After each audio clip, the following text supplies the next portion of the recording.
Hey, what's going on, everybody? On today's show, we're taking a mid 2025 pause to look back at some of the AI predictions that we made on the show going back to January. Now, we actually had two different prediction shows. We had one that was more sort of a pie in the sky, which we could certainly talk about. And then we had a more formalized prediction show. Altogether, there was about, from my research, there was about roughly 35 to 40 different predictions in there. Some of them overlap depending on the two show, and some of us had accompanying predictions, so things about AGI and things like that. What we're doing today is we're going to take a quick look back at what we said at the top of the year, because as we know with AI, to wait an entire year to see if predictions are coming true is really honestly too long. So this is our opportunity to just take a pause, look at what we did predict at the top of the year, see where we are on a path towards them. Some of them have absolutely, well, as far as the research says, we can debate and discuss on here, have come true.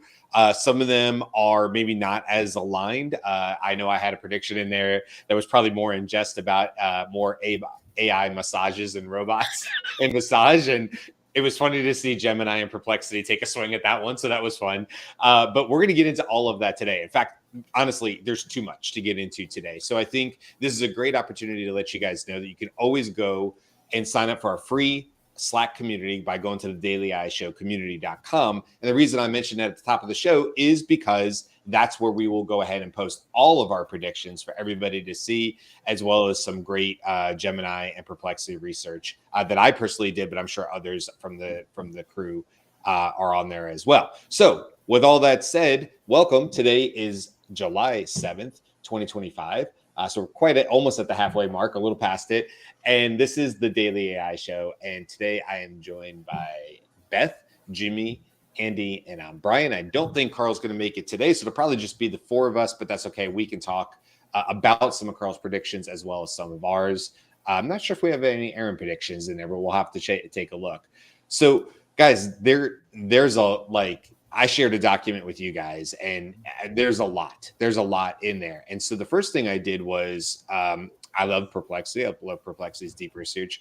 And I had Perplexity go through literally one by one and tell me based on research whether it felt like true, false, on a path towards. Some of them use it, both Gemini and Perplexity on my research, both said stuff like redefined or re-evaluated, which was an interesting way that they were basically saying it's not a no, but it's a hold on, there's been some new developments, which I thought were really cool. I will say, I don't know how you guys went and did the research, because we could certainly talk about how we prepared for the show using AI to prepare for our AI predictions. But Gemini continues to impress the hell out of me.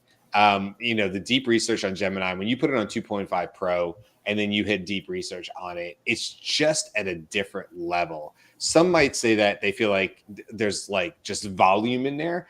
I really didn't get that impression today. I really, if nothing, felt like I got it really well organized. And something that was different is Perplexity went one by one as I asked it to do. I didn't ask Gemini to go one by one, or I didn't ask Gemini to do anything differently, but Gemini went ahead and actually bunched certain parts together. In other words, it sort of said, like, I see your order that you gave it to me, but these would be better to be discussed together because these are more like each other. And I thought, wow, that's one of those things you just don't think about. It's one of those like little, but kind of a big thing when it comes to doing research, is that you have an AI that's saying, hey, I'm going to go one step further than what you even asked me for. And I'm going to put like things together, and we'll talk about that together in the report. And then we'll segment other parts, such as maybe, more robot AI massages and stuff in there, which, by the way, is from Aspire. Do I have that right? Their name just went right out of my head. Give me 1 second. Escape is the company that does those. So with all that said, I'll stop talking for now. Lots to dig into. Any particular area that you guys feel like, hey, let's jump in here first. Because like I said, there's more than we could possibly talk about in the next hour. We could do 3 or 4. We could do a whole week's worth of shows just on these things, because there's so much meat to bite into. What do you guys think? Any particular area you want to start in?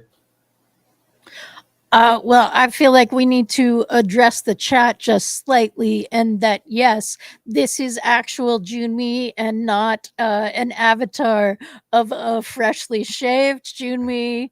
I don't know, Junmi like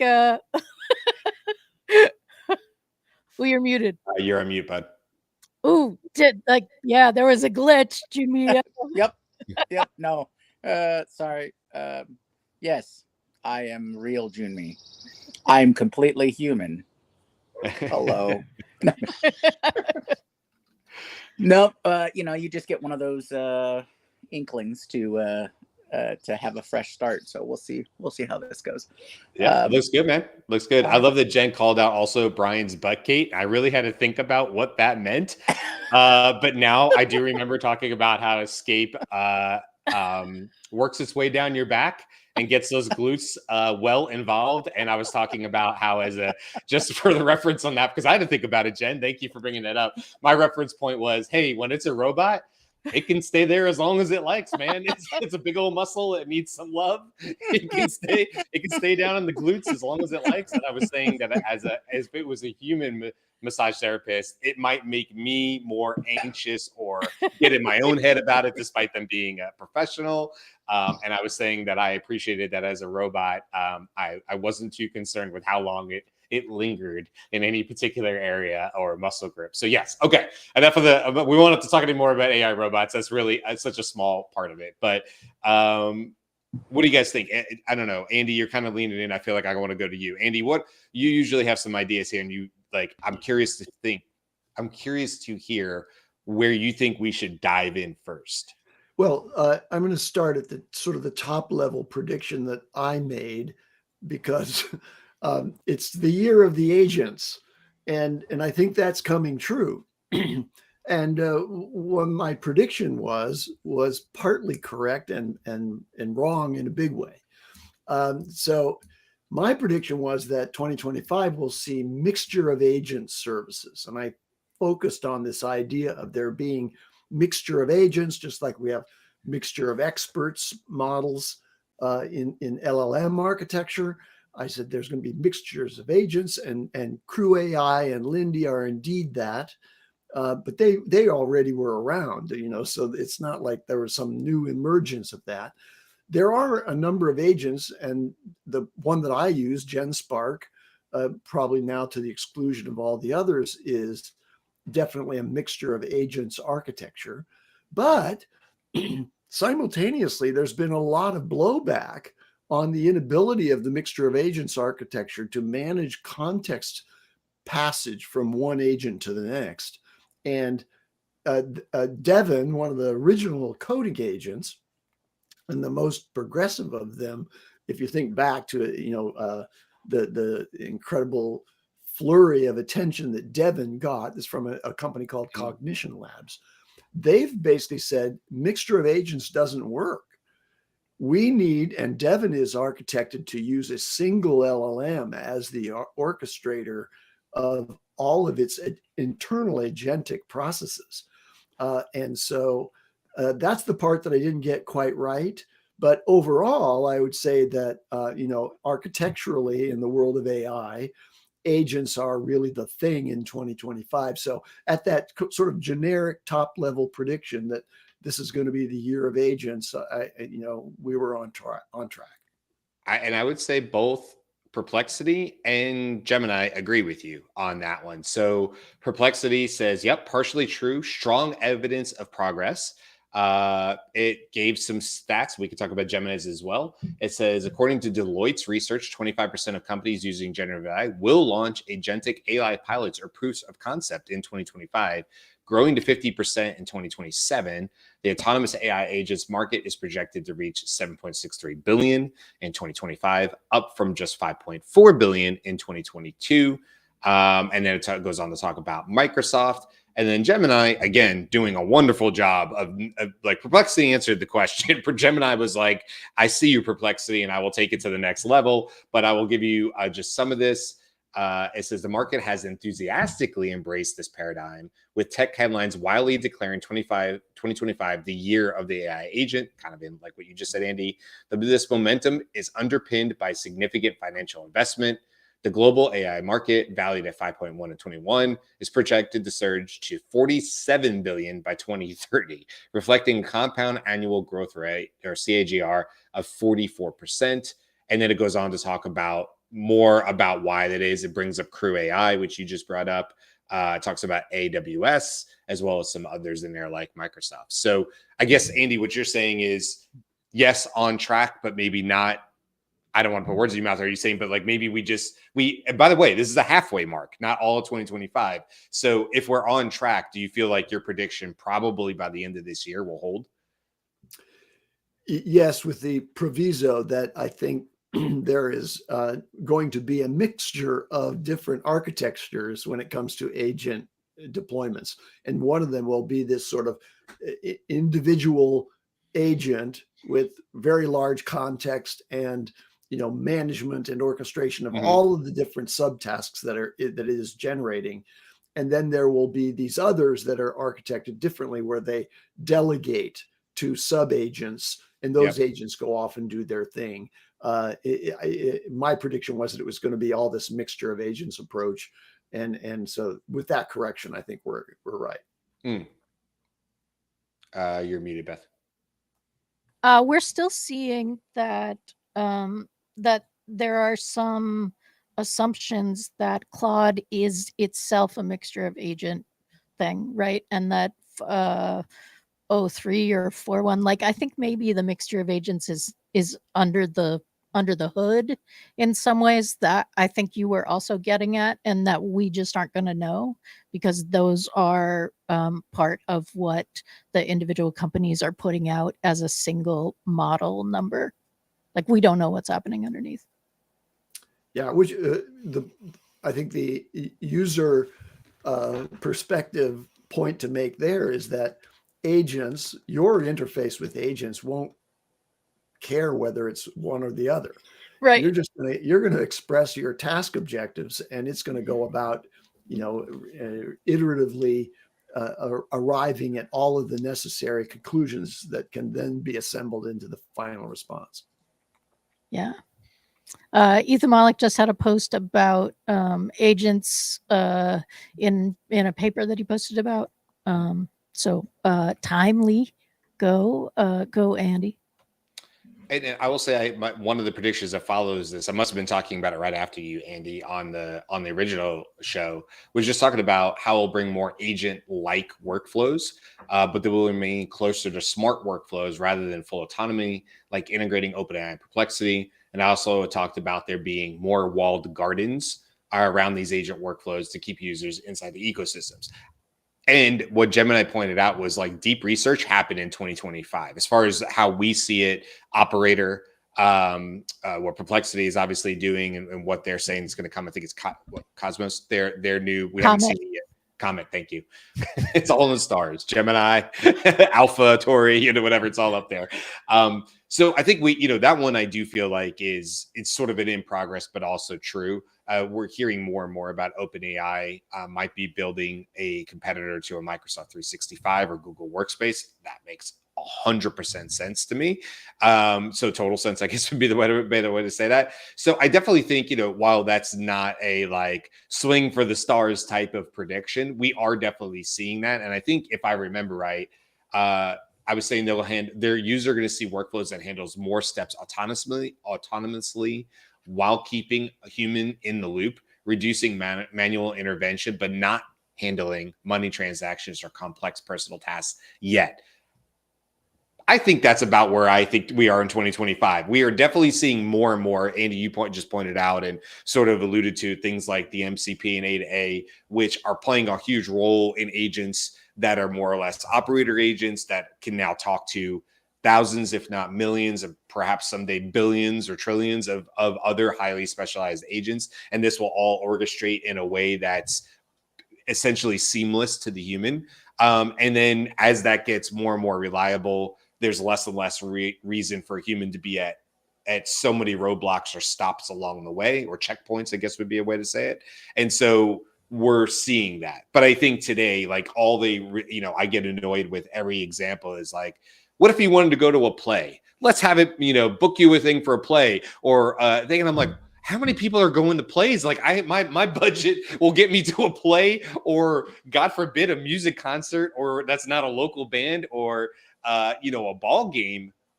Like maybe once a year. That's in my budget that I can afford such expensive things or whatever. And I'm not saying I'm everybody, but it just like that annoys me to no end that those are the examples that go back to back. Like, let's say you want to book a table. And I'm like, these are fundamentally things that I don't necessarily want AI handling right now. I don't mind it doing the research, but I definitely want to be part of where are my seats and how much am I paying? Am I behind a big pillar? These things. So I think we have a ways to go because I think it's telling that the examples given seem to me to be things that aren't going to necessarily move the day-to-day needle for people. Right. Well, I mean, like we've talked a little bit about that. Everyone who is in the room in this context is likely making above average money and totally busy, working far more than 40 hours a week, right? So yeah, go make a dinner arrangement for me. Makes sense potentially. Right. Yeah, in San Fran and all that. Yeah, I mean, look, that's funny you bring that up, Beth. It's like, are they building it for themselves because that's their reality, or are they building it for the common worker in person? I don't know, but to me also what that is those. It goes, Jimmy, you've brought this up many times. It's the idea of like the finely curated examples, and then operator, big splash, we'll see. Perplexity, what they have coming out, all the others, we'll see. I mean, Andy, how many times you talked about Lovable and Cursor and Gemini, and I'm a big fan right now of like what Gemini has going on with ADK and what they're building there. But oftentimes what we're shown does feel a bit curated and not so much hands-on. So anyway, let's move on. Beth or Jimmy, do you have a prediction that you made that you want to give an update on? So a prediction I made was about edge AI. All right. So just as a review, this can be in a couple different forms, but essentially having AI in edge or edge AI is an example of AI that's closest to the user, right? That's either in edge computing or a device that's only one step away from the human or the operator, those kinds of things. So you'll see that in one of the examples was like door cams, right? That's an edge AI case, right? You have AI that's actually in the hardware of your like Ring device or whatever security camera you have that will run facial recognition or whatever kind of information they can get from the sensors, computer vision, that kind of thing. Another side of this is edge AI is on the edge computing side, where the AI resides closest to the user, right? So we see a lot of that in AWS and other data centers where you're really connecting to the data in a device or center that's closest to you geographically. So these are a couple of different uses or different definitions of what edge AI is. Now, so what after asking a couple questions with Perplexity, it was able to break down that edge AI is actually use and adoption is up 20% from 2024. So it seems to be going in that right direction. One of the interesting things that was pointed out is this was in a lot of infrastructure, manufacturing infrastructure, and energy infrastructure kind of uses. So monitoring, and I suspect other ways to create more efficiencies in energy use and things like that, because it's right there at the edge. So I think the trend seems to be to validate. We'll see as long as we see more increased adoption, and the use cases that I enjoy the most is when you have single board computers or SBCs that have AI running on them. I just saw a great breakdown of more and more SBCs that are coming out where you can run your localized LLM or your localized generative AI model on this tiny piece of hardware that you can have within your own home lab or your own network and things like that. And anything that you can run locally that you don't have to go out, order out for, is going to be better for you in the long run in terms of security and customization and things like that. So I think that seems to be that trend seems to be checking out, and hopefully by the end of the year, we'll see some big new products coming out for it. Well, hey, as an AI in science, and I won't steal your how you say it better than me, but it's AI in science, since it's you, Jimmy.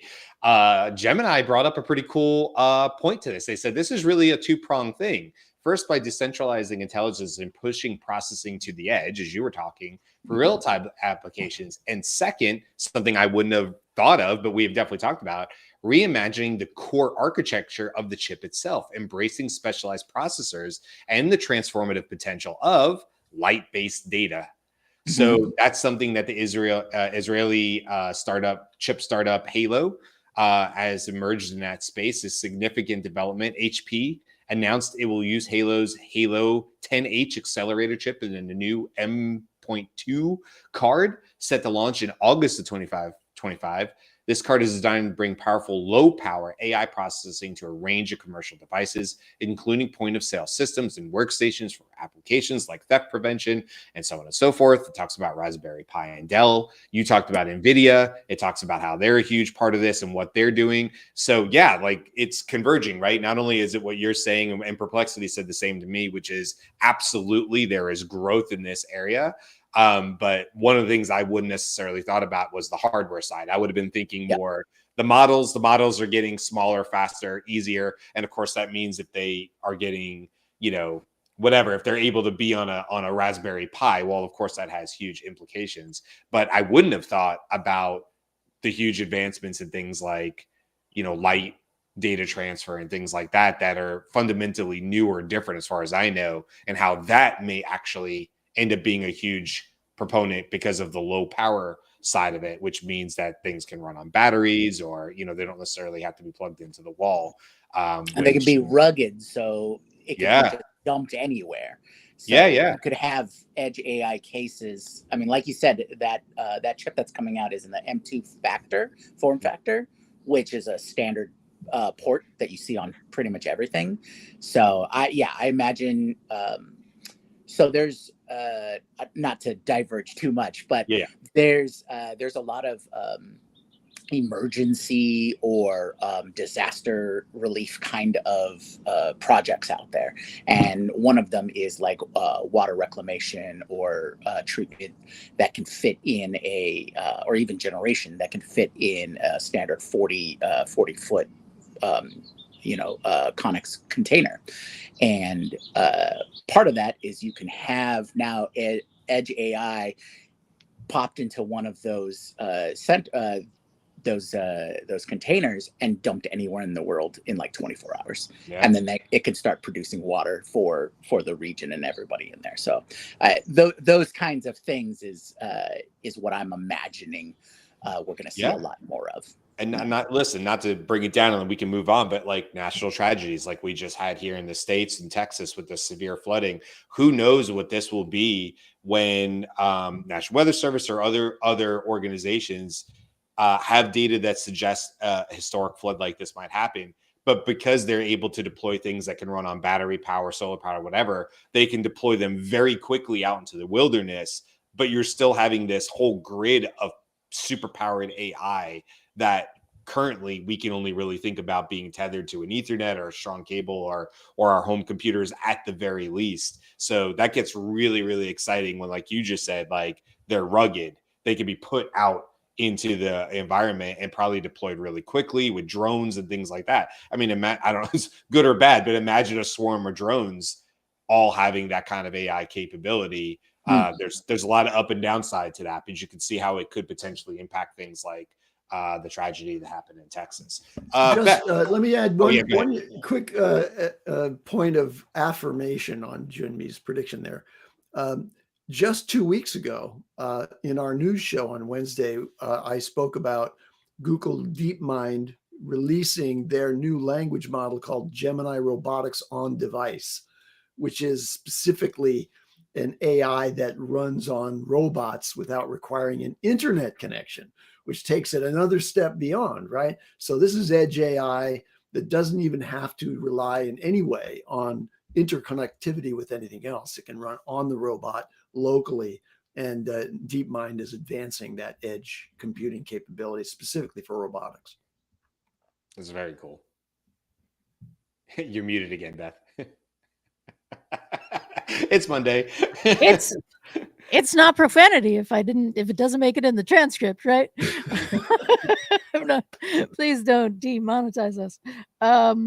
Anyway, I made a prediction about light-based chips, which we've already talked about in this context, and so I think what the new light chip that is being played with speaks to that. The next one that I talked about was a bigger pushback, and I will admit that I have been very in the bubble, and it is unusual for me, but in my non-AI communities, in improv and in music, I am encountering more people who are very resistant to AI, right? So with the improv coaching, the improv group that I was coaching, I created a custom GPT, and I wanted them to prep for rehearsals and debrief after rehearsals. Like, what do you want to work in a rehearsal? How'd rehearsal go for you? So that could be a point of reflection for them. And I had people who were like, yeah, no, if there's a non-AI option, I'll do it. I'm like, oh, there is, right? I'm thinking you get in your car and you talk to your custom GPT, and that's a really easy interaction because that's the way that I would do with it. That I would do it, but I am seeing more pushback, and I think we're just going to continue to see that. The schism is growing. Okay, I'm ready to move on to another major area of prediction. I made a prediction about autonomous AI development.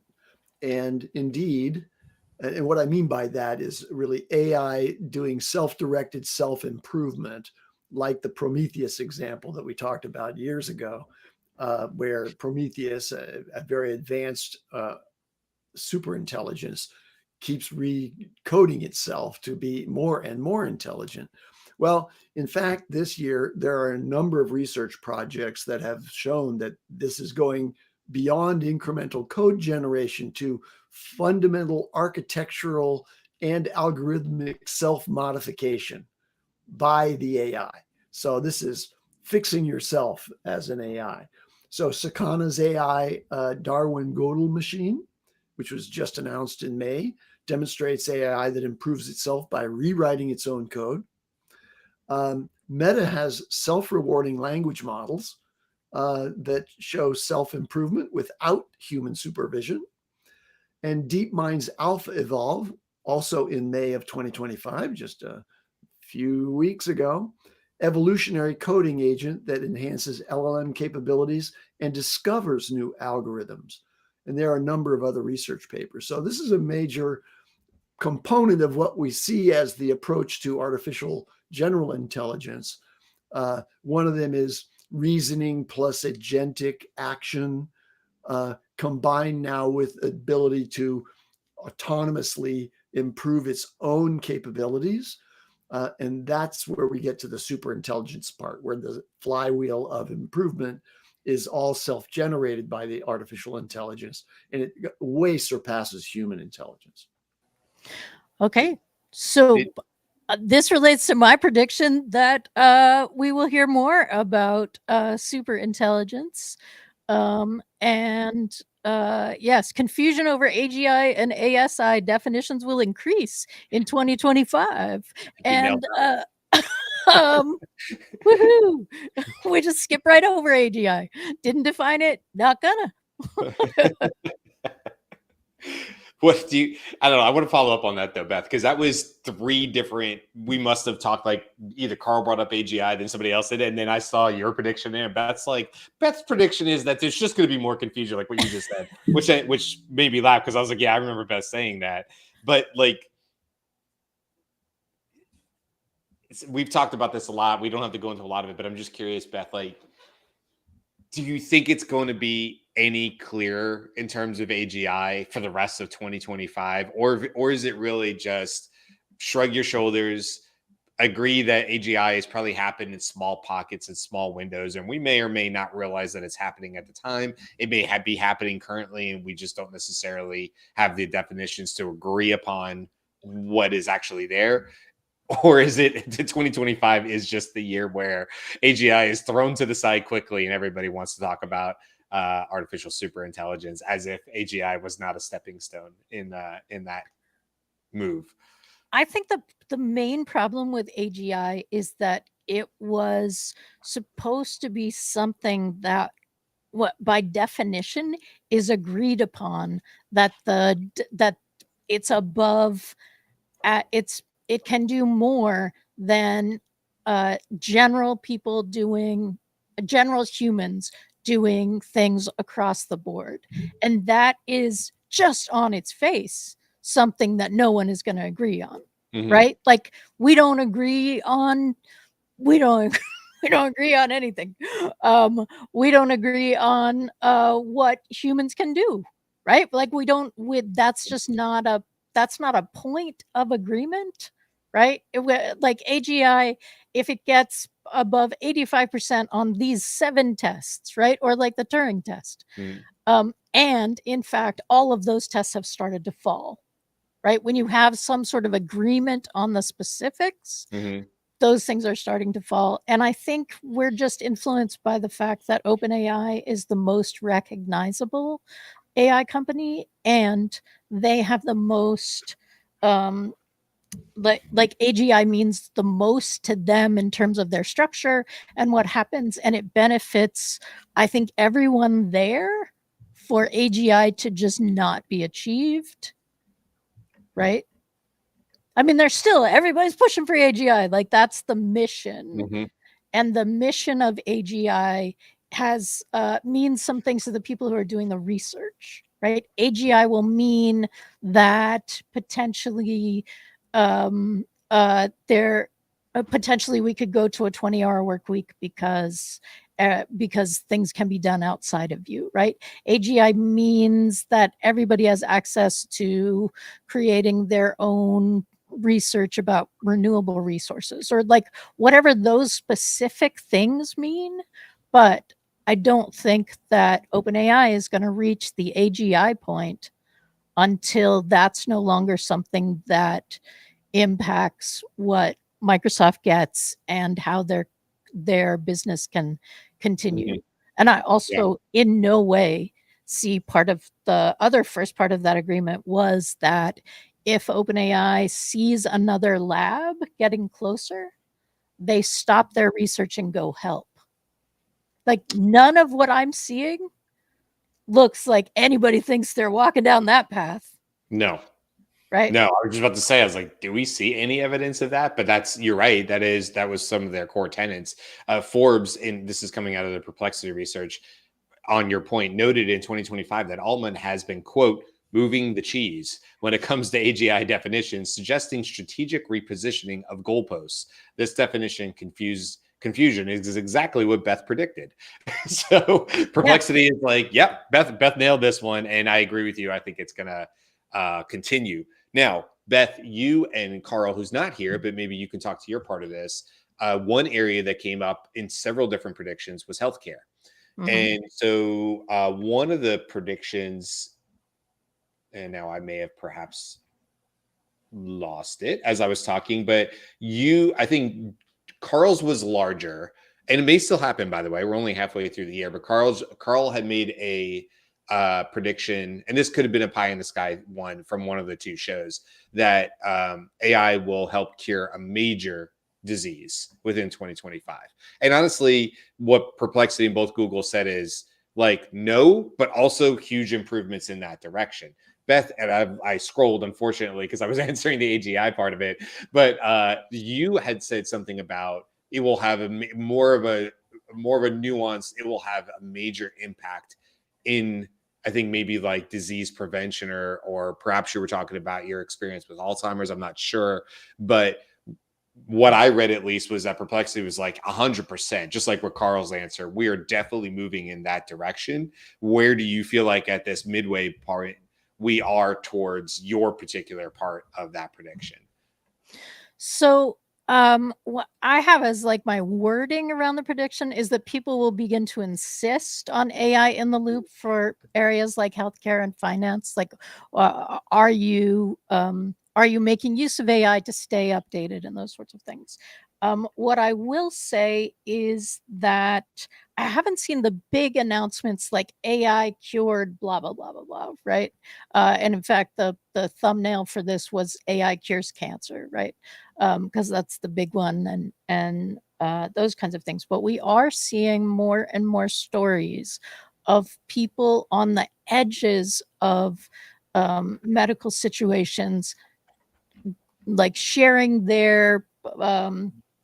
all of their medical information with an AI. The story that I'm remembering that came out this weekend was somebody posting that they've had symptoms for 10 years and unexplained. They've been doing a bunch of things. They did spinal scans and all sorts of stuff. They didn't go into a lot of detail about their symptoms, but they said that they had ChatGPT review everything.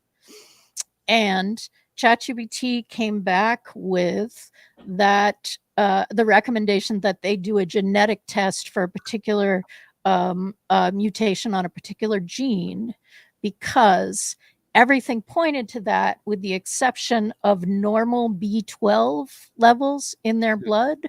But the research says that sometimes this mutation gets in the way of being able to take advantage of the B12 in your bloodstream. So you need to like do more. And it's a methylation.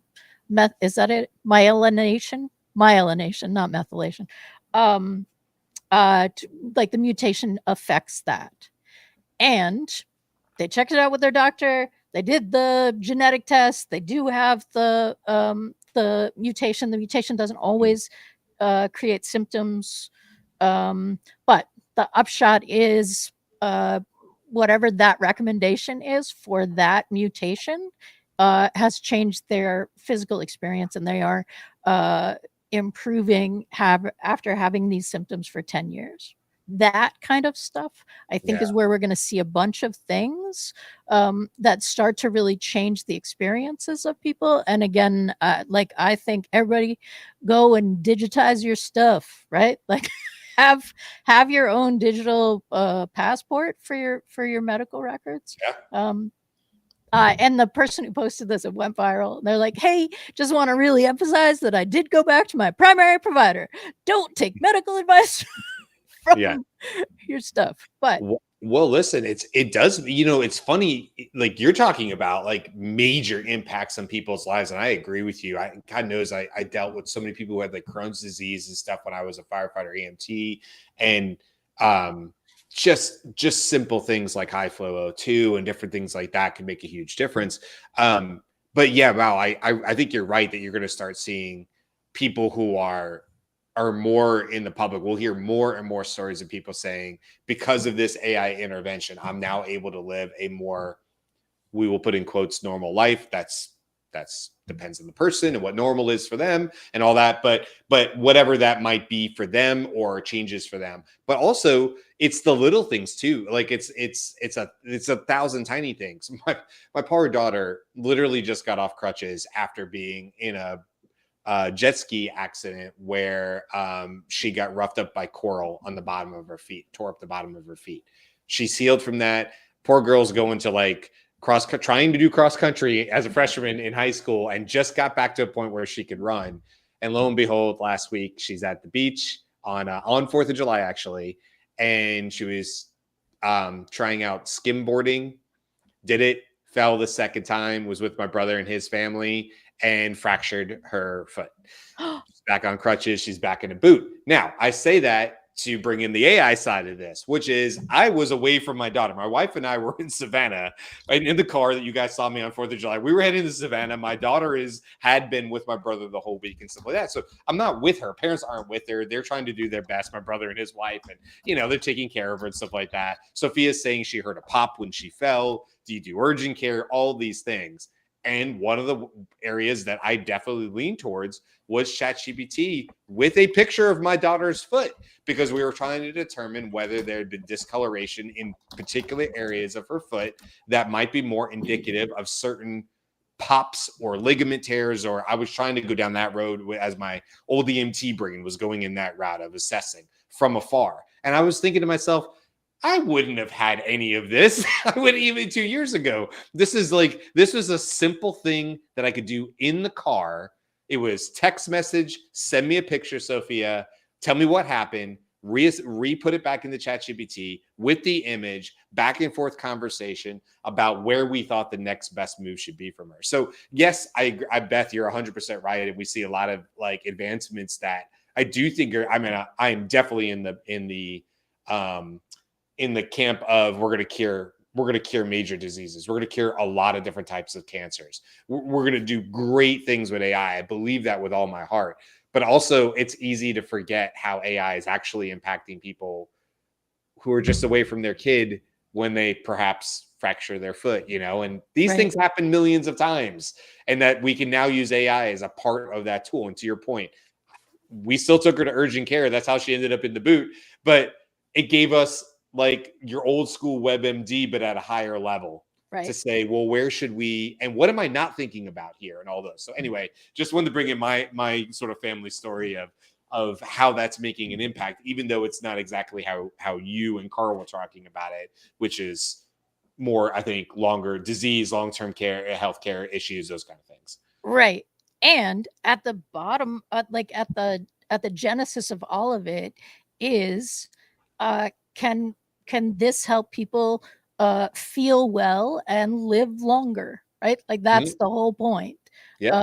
And both of those on both edges, the impact is felt. Right. Like, because I don't care personally, I don't care if there are only 12 people who got some relief from a thing who also lived in Massachusetts, right? That's not going to make anybody's medical journal. I'm into it. Does it harm me to check it out? Right? Like, cool. But and I'll just give a quick shout out to go listen. Not this Saturday, but the previous Saturday's Conundrum episode, which was about what Beth is talking about, which is, yes, digitize your data, but then it becomes an issue. The conundrum was about the haves and have-nots of, is it really just our poorer communities that don't have the digitized version of the health records and therefore cannot get the AI help potentially in the future, and so on and so forth. So I just wanted to just a quick shout out. If that interests you, if that piques your interest as you're listening to us, I would recommend going to listen to that. It's like 12 minutes long, that Conundrum episode from 2 Saturdays ago, because it's exactly about those points about how we have these amazing things coming, but who has the data, who has access to the data, what AI can help them with the data, and so on and so forth. And does it really end up causing bigger problems down the road? Now, Andy, I was thinking about you as Beth was finishing up, because, we think about you a lot as our sort of guru when it comes to health and living healthy and longer. And although I don't have a pivot into that direct space in case, unless you have a prediction in that area, I did want to bring up one of your predictions, which was about what you called a potential, I think this is a quote, neo-Luddite movement as people resist job loss from automation. You were, I think, referencing in this case sales and marketing, but I think you could perhaps go farther than that.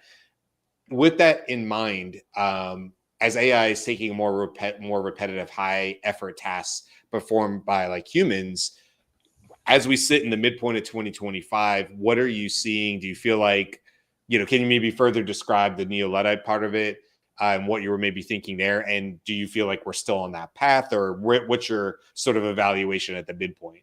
Well, I think many people are rightly worried about the unemployment that will occur as AIs take over positions. So on that particular prediction, I was focusing on marketing and sales, because those are things that AI developers in the entrepreneurial sector have really focused on. Like, hi, I'm going to manage your entire social media accounts. You don't no longer need a social media manager. The graphic arts pipeline is going to be changed dramatically by the development of, both image and video generation capabilities in AI. Bloomberg research indicates that AI could replace 67% of sales representative tasks. And you would know more about this, Brian, than anybody else. And major technology companies have eliminated over 75,000 positions already in 2025, many of those in sales and marketing, but also in many other things. So currently about half of employers expect workforce reductions. And even Microsoft just eliminated 7,000 jobs.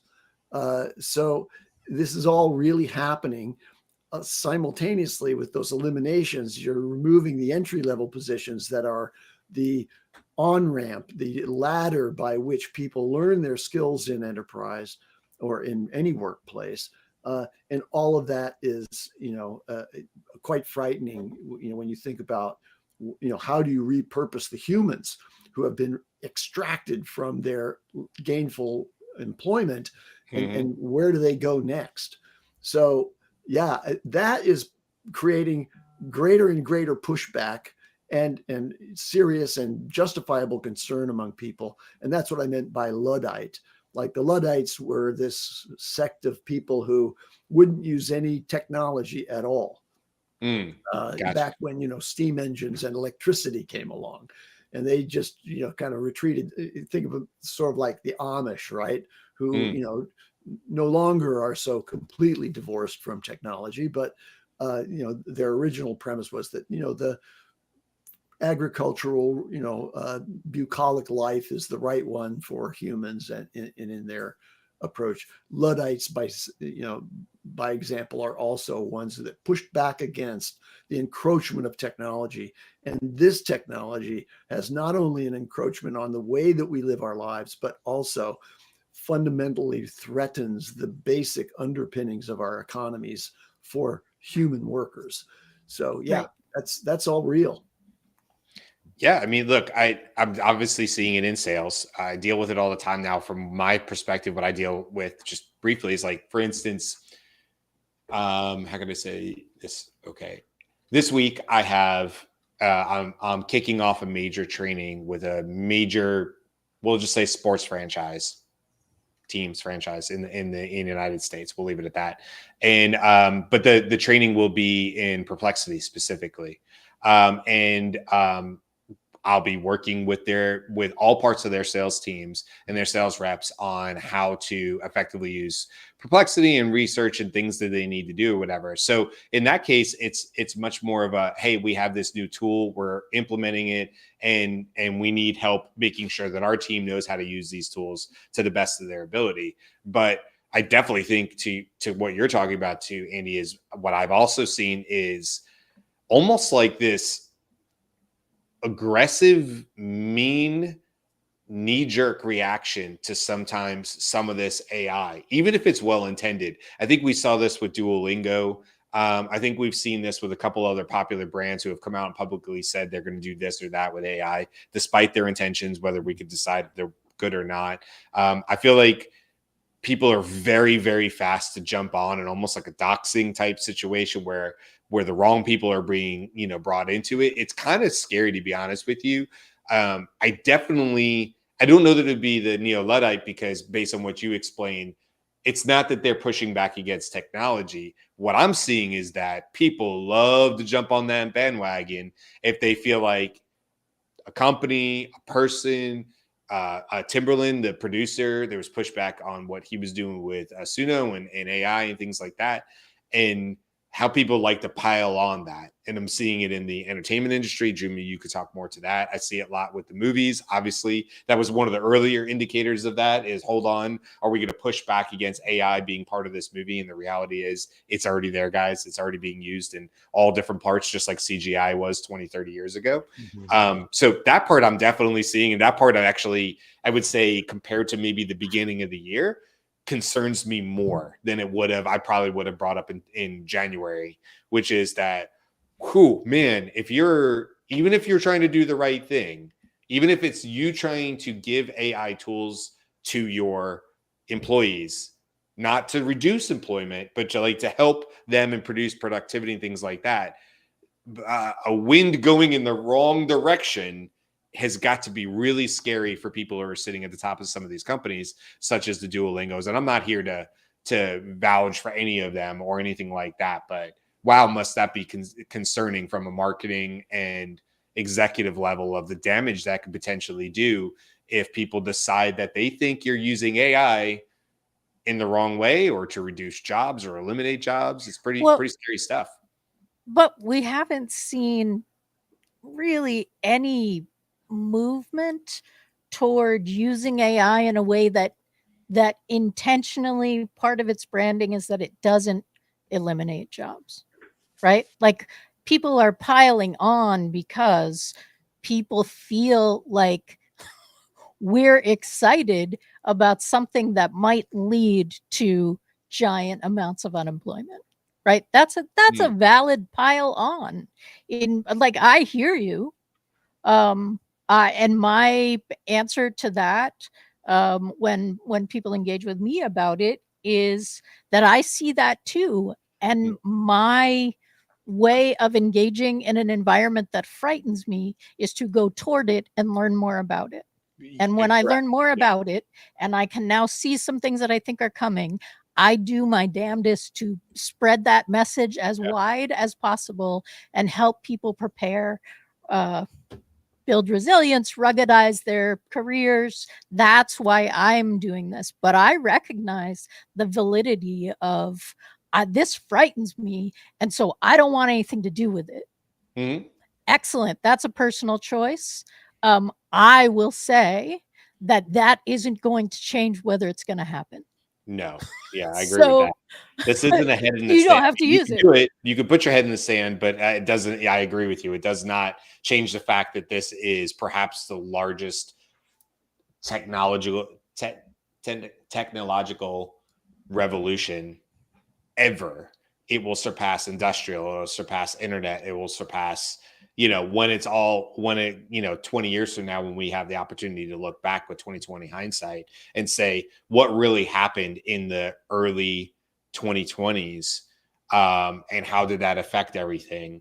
I think it's the same way we talk about 1999, 2000, these eras where the internet was becoming available to everybody, but like 10x order or 100x order of magnitude. So I agree with you. And I always say, I'm like you, Beth. Like, I don't know what I say like you. I don't want to say that.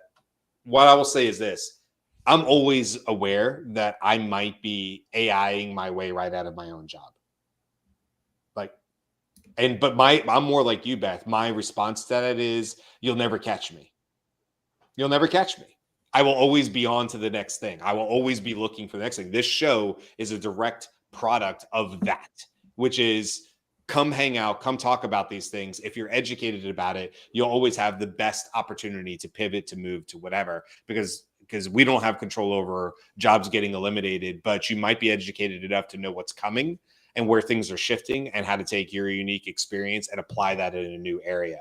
And so it's not that there's not disruption. It's more, to me, like what's coming that doesn't exist, going back to the digital marketers that didn't exist 20 years ago. It wasn't a thing, couldn't have been a thing. It didn't exist, So like there's people who make millions of dollars being digital marketers, or maybe, hundreds of thousands of dollars being digital marketers. It wasn't a job that existed that anybody really probably was predicting. Maybe I'll go back a little more than 20 years ago. Well, all right. I know we have to keep moving here because we're not short on time. We can keep moving here. Jimmy, you've been quiet for a little bit. One of the ones you had, don't know if you want to talk about this or a different one, was, but I'd love to hear your answer on this. A major negative AI related event will occur in 2025, like a data breach or misuse incident. You talked about how the speed of AI development has outpaced cybersecurity safeguards. There will be a high-profile event triggering broader scrutiny and contributing to Beth's predicted backlash, which was probably the one that was a prediction prior to that. Now, we've had the big password leak. Was that AI? Was that not? Would you throw that in that? Or are we still sitting on a mountain of dynamite here in the middle of 2025? So, okay, I'll say technically there hasn't been a single major incident. There have been many smaller incidents, still significant. and that might be a snowball effect in the fact that bad actors are becoming more and more comfortable with the technology, finding more use cases, and they haven't found that that missing part in the armor of cybersecurity and punching through.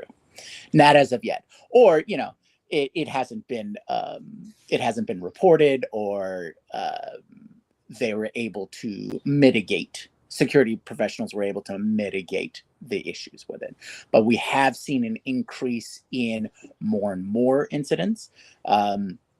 After looking through Perplexity, apparently cybersecurity groups have said that there has been an increase of over 50% of incidences based with AI. But I think, and that number sounds accurate to me, just because a year ago there just wasn't that much AI to work with, and now there is. And so I think that number's just going to steadily increase until there's one or more groups that work together to find something, and that's where we'll see it. Not exactly sure where that's going to be, what the vector is, or what industry might be hit or whatnot.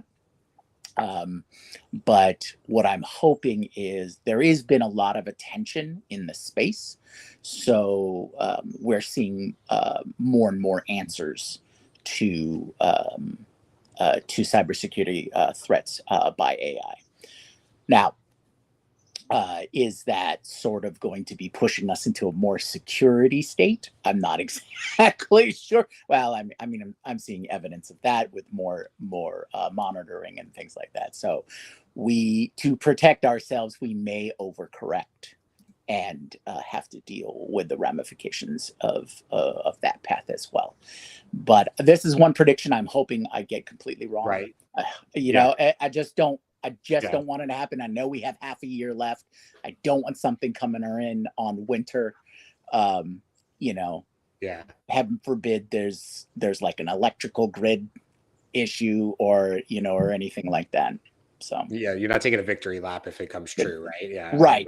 By any means on that one. You mentioned the bigger stuff too. We should do a whole new show on like not the big attacks, but just the other side of that, which are the deep fakes. I will say this: just in the last couple of days, I read a story about they said elderly. I don't know. I mean, Jesus, I'm getting close to elderly. They're like, well, I don't know where that starts. AARP is at 50 or something like that. So I'm not that far off. It depends where that definition is. But a couple had spent time and traveled to a different country, to see this really amazing chair lift, like a gondola lift. It was completely AI generated, and it did not exist in real life. And they spent money to go travel to see it. Right now, maybe we would catch that, maybe we wouldn't. My point is, like, the text messages that I've been getting this week for some weird reason have been a lot less of the Nigerian prince and a lot more of, hey, this is going on in your hometown, in and around Tampa, and that is becoming more AI. And I worry about people who are going to get are taken, because it's going to feel so personalized. Like, how the hell would anybody know that that's what was going on in my town? It's like, well, AI can figure that out pretty quickly through data. And then my other thing was just today, just this morning, people complaining about Ethan Malik was complaining about it, but somebody else was also complaining about LinkedIn, and talking about how they didn't like certain predefined pre-filled buttons, and other people were talking about how LinkedIn wasn't what they wanted it to be. And I think AI is going to have a huge impact on that as well, in terms of what's being put out there in the feeds for people, and what feels like very personalized things that you would want to react to, but maybe have some ulterior motives to it. So it's a death by 1,000 cuts, I think, Jimmy, is what I'm concerned about, which is different than what you're talking about, I know. But if I had to throw a prediction in the middle of 2025 that I didn't say, one would be that, in the next 6 months, I think we're going to hear some really depressing stories about not just somebody spending money to quite to go see a gondola that doesn't exist. That sucks. And I feel bad for that couple, but it probably didn't change their life per se, unless it was like all their money. But things where people have clearly taken advantage. And I think it's going to be not the typical, I got a text message and it said I owed money for tolls and blah, blah, blah. Not these things that we all say, oh, but I would have known. I think it's going to be stuff that a lot of people go, if that had happened to me, I think I would have bit. I think I would have, because I wouldn't have expected it to be the perfect storm of maybe AI generated video, AI generated cloned voice, hyper personalized and localized data that makes a text message seem like it came from within my own house, plus AI generated images. And if you find that perfect storm, or these cyber tech companies start to figure out how to do that better, Jimmy, like cheaper, and that gets really, really scary. So I'm with you. I hope it doesn't happen in 2025. Okay, as we're sort of at the hour mark, but I feel like I told you guys at the top of the show, to everybody listening, we had so many predictions over these 2 shows that we couldn't potentially get to all of them. But back to you guys, Beth, Andy, Jimmy, any predictions that you feel like, hey, we didn't get to, but I definitely want to hit this one and talk about where I am on it at the mid part for the show. Music. Suno is I think knocking it out of the park, and we actually just had a conversation previous show, which was probably last week or like 7 months ago. Both are kind of relevant for me. Jude said that he is using Suno, and that Suno has made sort of the transition to be more musician friendly, and you can engage in more music based discussion. And I can't wait to check that out, and we will do a show on it in the future. I would love to. That'd be super awesome. Andy, what about you? Any that we didn't get to got here? 2 small predictions that are worth thinking about. One of them has to do with I made a kind of a lame prediction that robotics would use visual multimedia models, and I specifically cited VO as one, but that's not the direction it's going. However, all the models that are being developed expressly for robotics are called vision language action models, VLAs. And that because the robotic has to understand what's in its field of view, and it has to understand what the affordances of all the objects are. That affordances is a term that's being used to say, okay, well, a chair affords sitting, a button affords pressing. They have to understand those things in order to pursue the action. So yes, multimodal visual models are really happening in robotics. The other one has to do with a prediction I made about something that it was recently was then recently in the news, which was Meta put out a paper and got a lot of research attention around their idea for LCMs, large concept models. LLMs predict just the next token, which is a fraction of a word, especially if you use big words, like it's going to be 4 tokens.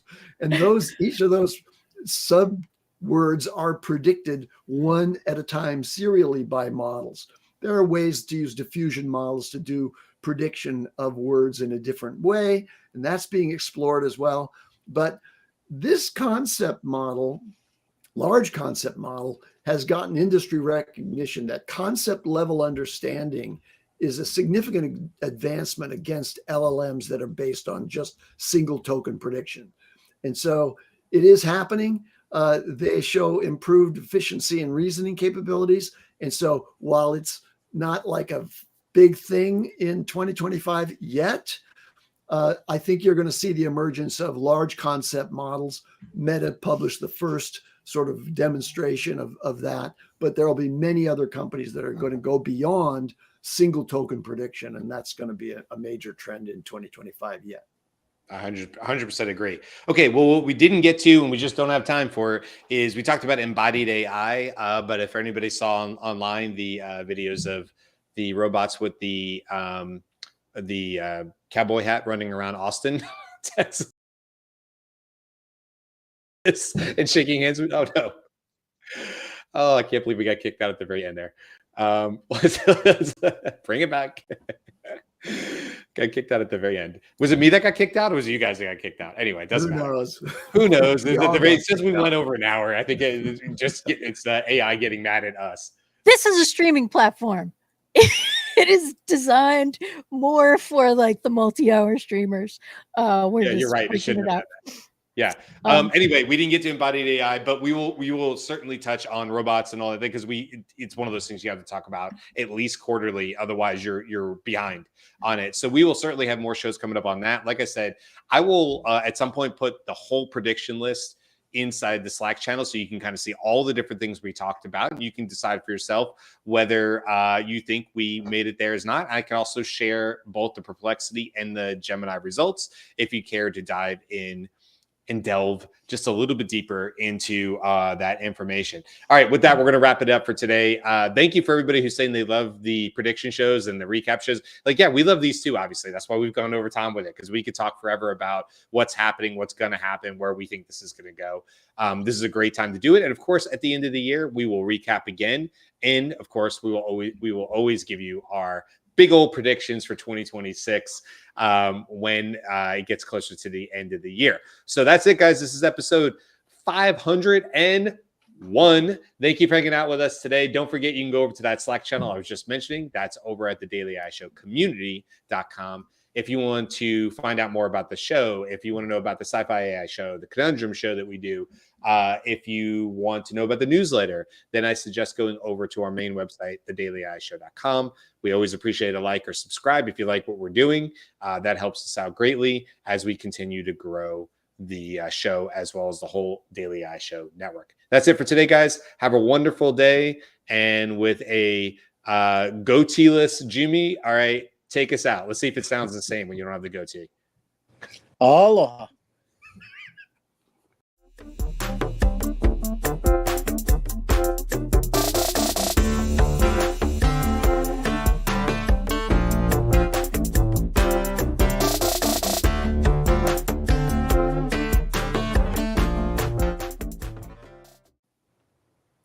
after show?